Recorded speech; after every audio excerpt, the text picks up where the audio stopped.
and welcome to We Women Want. This is our weekly show where we look at issues pertaining to women. We try and celebrate the achievers and also try and find a support group for those who need us. So we discuss, everything is on the table, from domestic violence to size zero to, actually who says size zero is normal, to fitness, to laws that help women, laws that don't, fashion.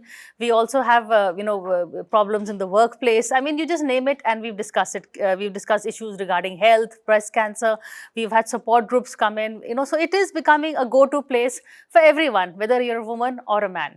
But today on the show, we're discussing something very important. We're discussing stereotypes and breaking glass ceilings.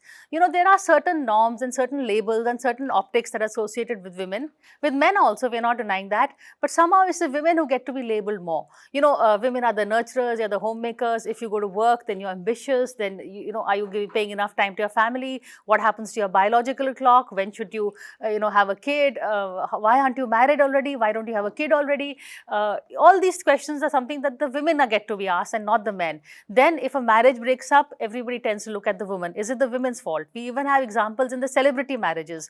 We've seen cricketers who don't perform well. If Virat is not performing well, maybe it's his wife's fault. So these are the issues we're going to be dealing with. Do women become easy targets? And have women learn to fight back? Now we are also hearing more stories the other way around, where the women are taking advantage, fighting back. Are we trying to right a historical wrong with another wrong? These are some of the crucial grey issues that we're going to be discussing today. Joining me on the program is Dr. Alka Sridhar. She is the founder and managing partner at Law Offices of India. I have Captain Asmita Handa. She's a senior captain at Indigo Airlines. And I have Radhika Vaz. She's a comic and a writer. She's a stand-up comic. So we have two people who are breaking glass ceilings on the show. And I'll begin with you first, Alka, because you are there, on the ground. In the courts is really where the stories all come out.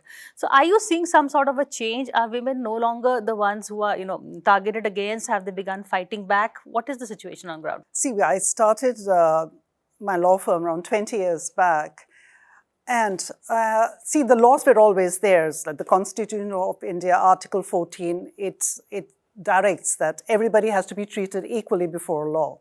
Article 15 says that states shall not discriminate on basis of your sex, gender, religion, etc., etc.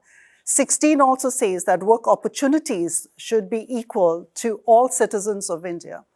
But that is well and good, and that's all in black and white, and that's all on paper. But in reality, it's something different. Like, for example, just to give you an example, just in 2005, the women were made an equal. They could inherit the property under the Succession Act.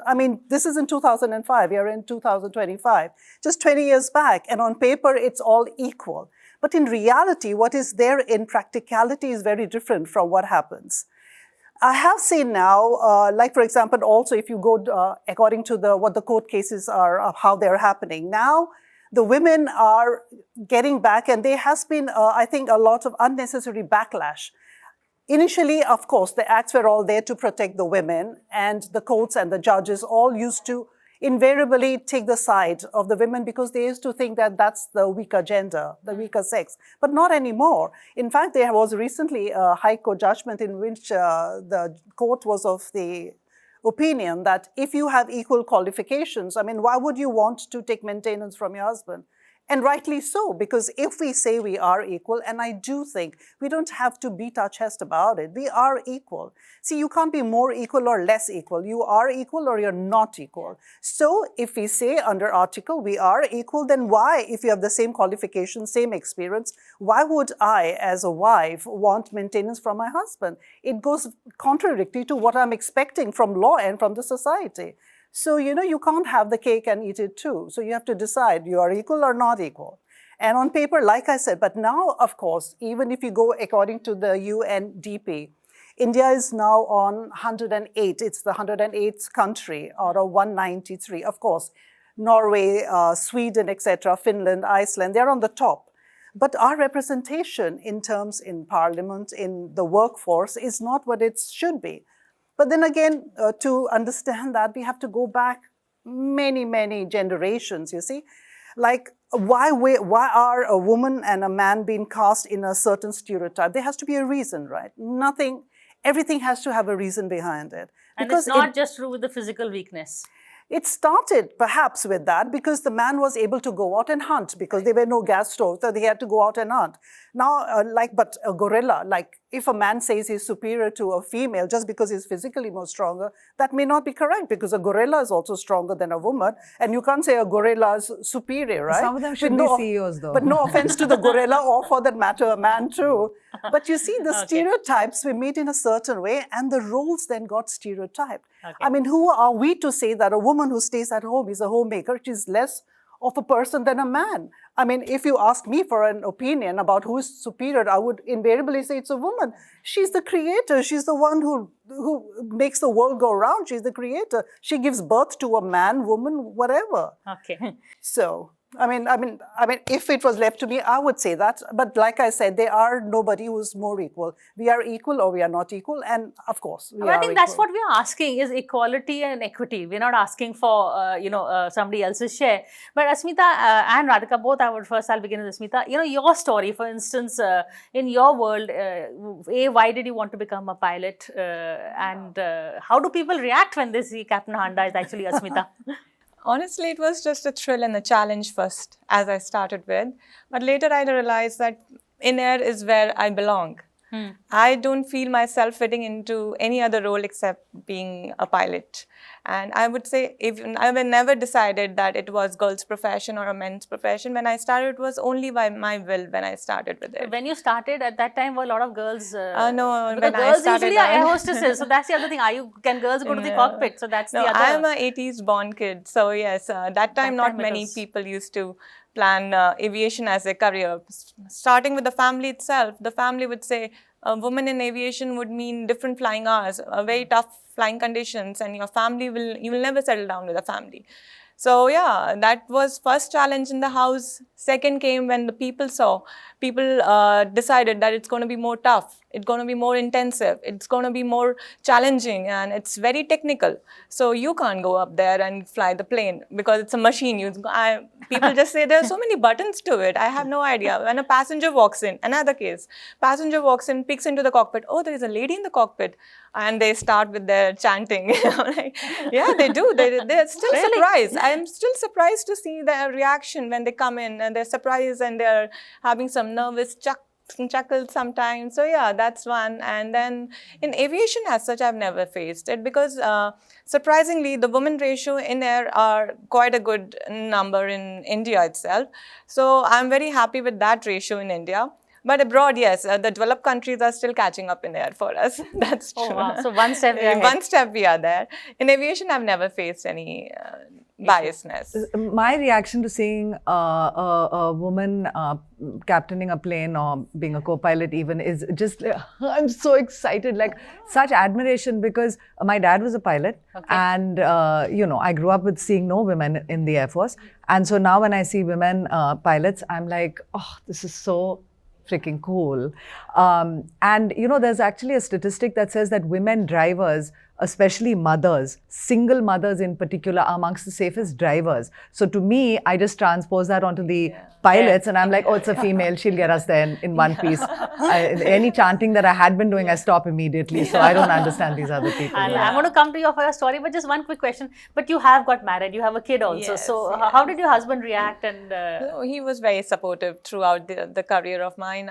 When my daughter was born, people thought I cannot get into commercial airlines. So breaking those barriers pushed me a little more. So I wanted to break those stereotypes that a mother cannot do this. I will not fly 52 days I will not have a tough flying hours. So yeah, I wanted to break that barrier in the case. So that was very motivating for me to break that thing when people say you can't do this. I can't do that.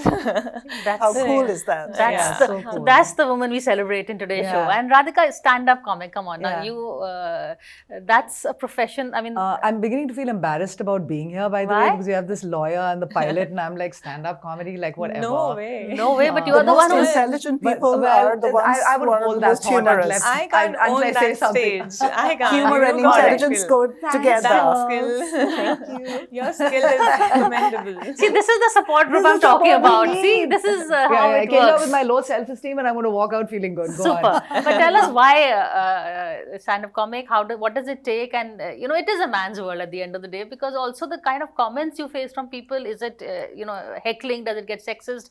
Is it gender-based? I think pretty lucky in a sense that, I came of age in stand-up comedy around the time of, Time's Up, Me Too, all of these things. So the heckling in clubs at least is not sexist. But the online trolling is ridiculous. But I don't care about the online trolling because I've learned now after a very long time to start completely ignoring it. It doesn't really serve my life in any way negatively or positively unless I let it. Okay. So that is something I had to teach myself, and so that's done with. The thing with stand-up comedy, and we we're just talking about it with your producer, is that the only reason it's like a man's thing is because men are raised without rules. Women are raised with a lot of rules. Yeah.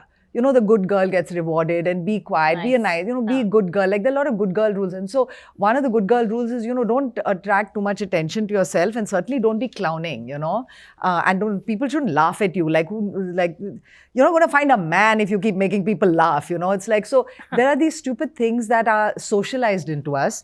And that is why men are very, very funny, because they don't have to deal with any of that stuff. So in that sense, I think breaking through is a little bit of a personality type for me. I always looked to making people laugh because, I didn't grow up very pretty. So I always like, oh, they're laughing. That means they like me. And so whatever it was that drove that, it was always something that made me feel connected to people.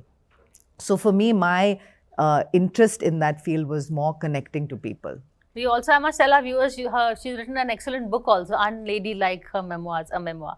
But in that you talk a lot, you address a lot of stereotypes that is expected of you. For instance, you also married to a very sweet Jat boy, but there is a family. She had to say very sweet because Jat boy was coming next. Yeah, so, Jat boy was coming next, but a very sweet boy. But the point why I said Jat is because there is a whole baggage in the family. Oh, talk about the stereotypes there. Talk about the stereotypes there. He's going to sue us after the show. But so how do you we have a lawyer here, so we don't have to worry about him. We have a lawyer. Us guys. Yeah. And I'll fly you out. Yeah, and you'll fly us out. We're safe. We are safe. We got a flight passage ticket out. So you can tell us what you haven't told us in your book. She's been pretty candid in her book also, actually. But just the expectations that people had. A, what is this career? They would not have expected this career. B, why don't you have a child? Why are you not doing why are you not following the rules? Yeah. So, one thing I was thinking, and that applies to all women, comedian or not, Jat boy or not, is that I think women are raised with the, like motherhood and marriage are a given. Career is a choice. Whereas if you think about it, for men, it's flipped. Men do not have a choice with career, which is also such a burden to bear, right? Like you will have to be the breadwinner, whatever happens, and like your wife should stay at home, otherwise what kind of a man are you? This is how we socialize our men and women. Now, if you socialize women to believe that marriage and motherhood are their primary goals and career is a choice, we'll never lean into anything, And to me, the thing that takes the biggest beating actually is our self-perception. Because our self-perception, some women are strong and we climb out of it somehow, or we had a supportive someone, right? But a lot of girls, the self-perception is too strong to change it. And so we think we are not worthy of certain jobs. We think I never thought I could be a pilot. And my father was a freaking pilot. And I never thought that I could be a pilot because it was a man's world. That's my point. So when I see you automatically, actually. Yeah. Or law. Like I have female friends who are lawyers, but like for me, I was like, no, I don't think I can do law. We limit ourselves because of how we are socialized. Yeah. Again, how do you handle all the buttons she was asking? Exactly. And that's exactly what I would be thinking. Wow, she can handle all the buttons. Or you'll say wow, they'll say how. Exactly. That's a difference. That's a difference. That's true. So I'm going to take a break. Sorry. Just for me, again, I'm lucky that I have a lot of support in my family. Yeah. So that is important, but which guy says that I'm lucky I have a lot of support in my family? No, they don't have to because they just get it. So that's the other point we just crossed. I'm going to come back, keep the conversation going. Stay with us.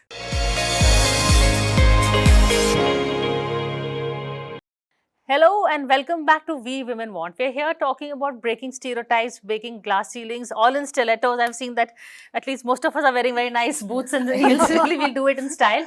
But Alka, you've seen the glass ceilings being broken. Even now, I think in traditional homes, women are now learning to, speak up Express and themselves. express themselves, assert themselves. Does that reach the courts also in terms of when you're handling divorce cases, you're seeing relationships? No, it's going to take some time for the wrong to be corrected. It's not going to happen over time. But I have seen now the women are much more assertive. That would be the right way, instead of being aggressive, but they are much more assertive. They are much more informed about their rights, about the laws. Because you see, if you don't know what your rights are, how are you going to express them and enforce them and impose them? So I think empowerment basically starts with knowing your rights as a human being, not as a woman or a man, but as a human being. That is why I'm also such a strong advocate saying that, not that I say geography and history shouldn't be learned, but I think the laws are extremely important and they should be introduced. I mean, we do have the civics, just a small syllabus, but we have to know what our laws are. Most of the women don't even know what their rights are, so leave alone assert them. But I have seen in the recent past, yes, the courts are also now maybe overcorrecting, overcompensating the women.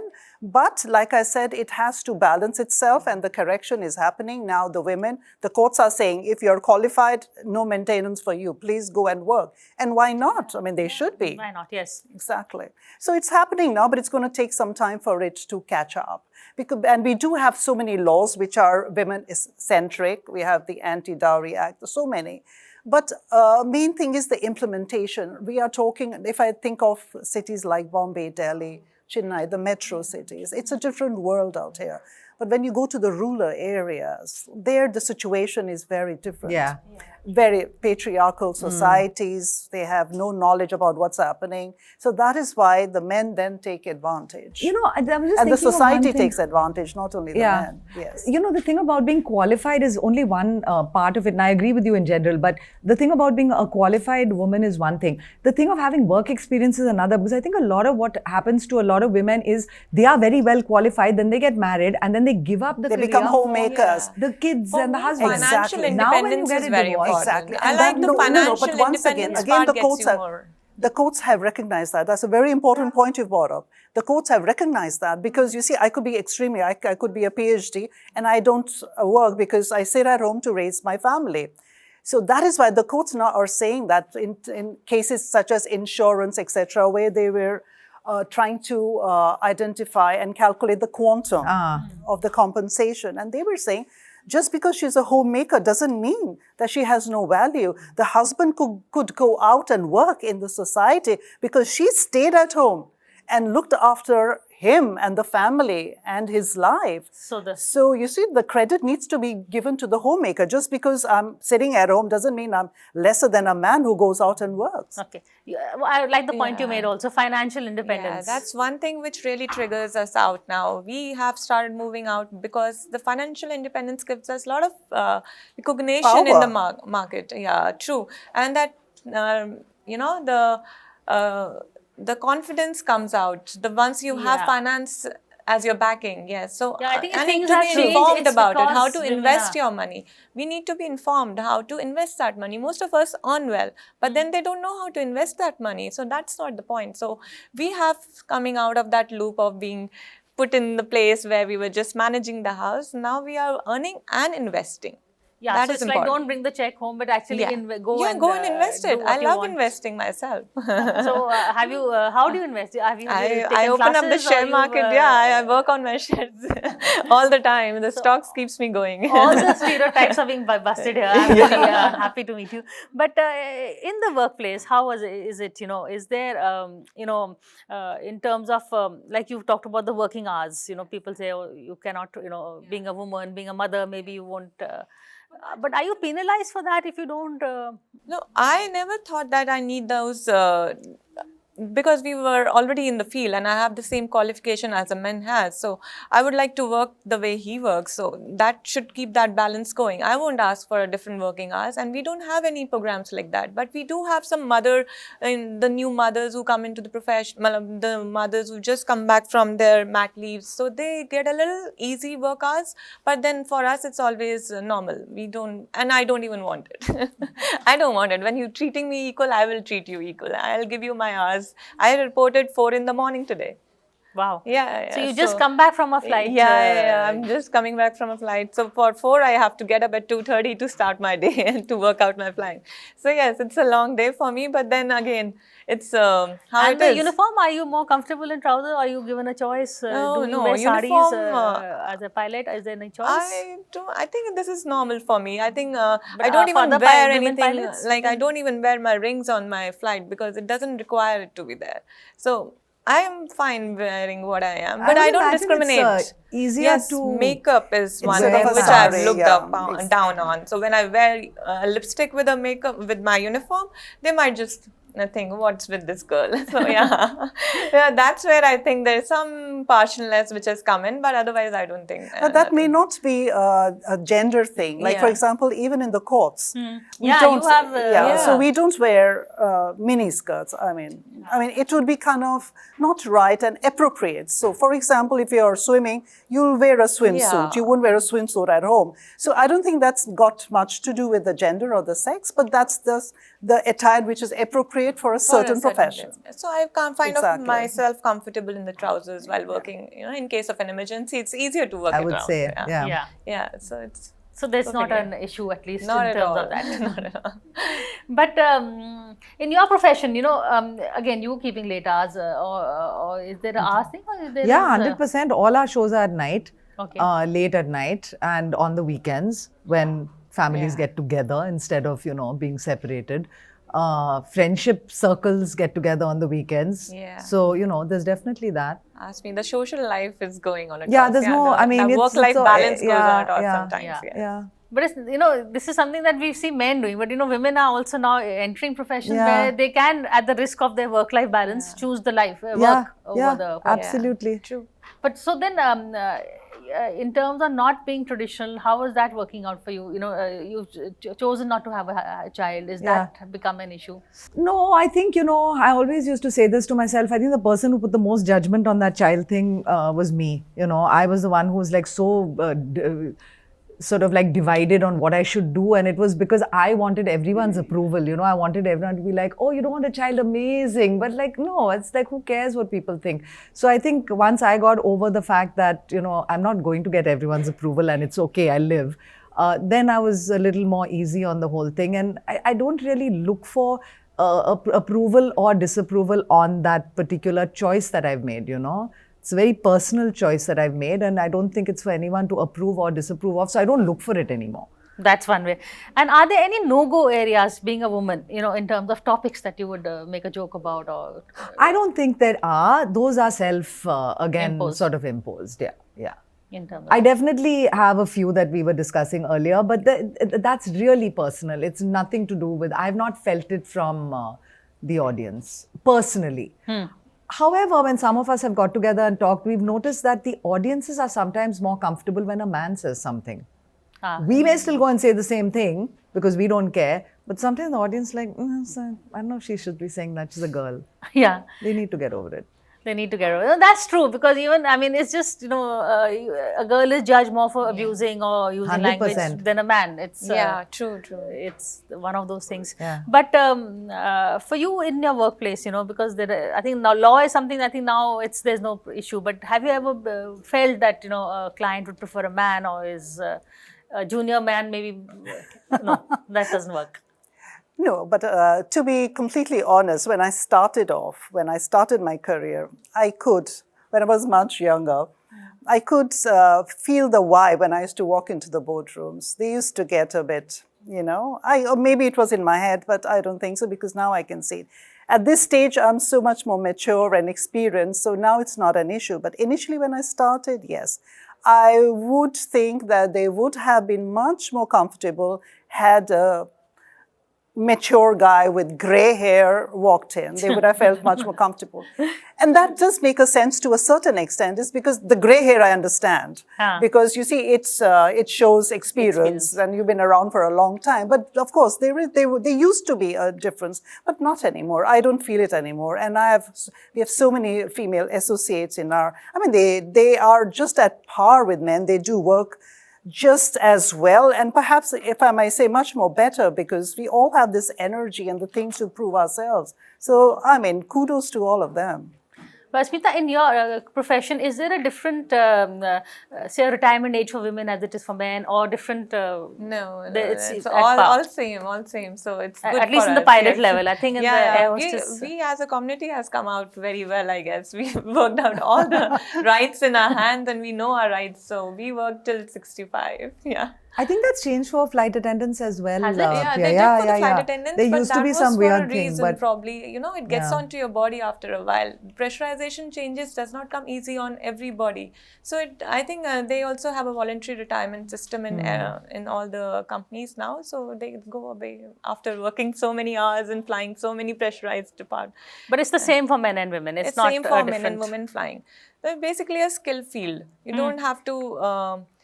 I have never seen anybody second guessing me in case of technical knowledge or something like that. But yes, passengers, I will give you an example. There was once I was boarding the plane and passengers were just still standing on the ramp. One of them did ask me, "Are you a captain of this flight? Aren't you too young to be a captain for the flight?" I'm like, no, the machine does not know my gender and my age. So Nice. it's going to fly it's going to fly. And after landing, he was like, "Oh, yeah, you had a great time on the flight. Thanks for was the it a lovely man flight." or a woman who spoke to you like that? No, it was a man.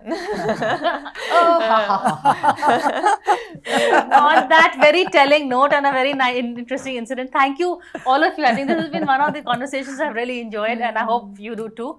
We'll keep bringing back more conversations, but for now, that's it. Thank you so much.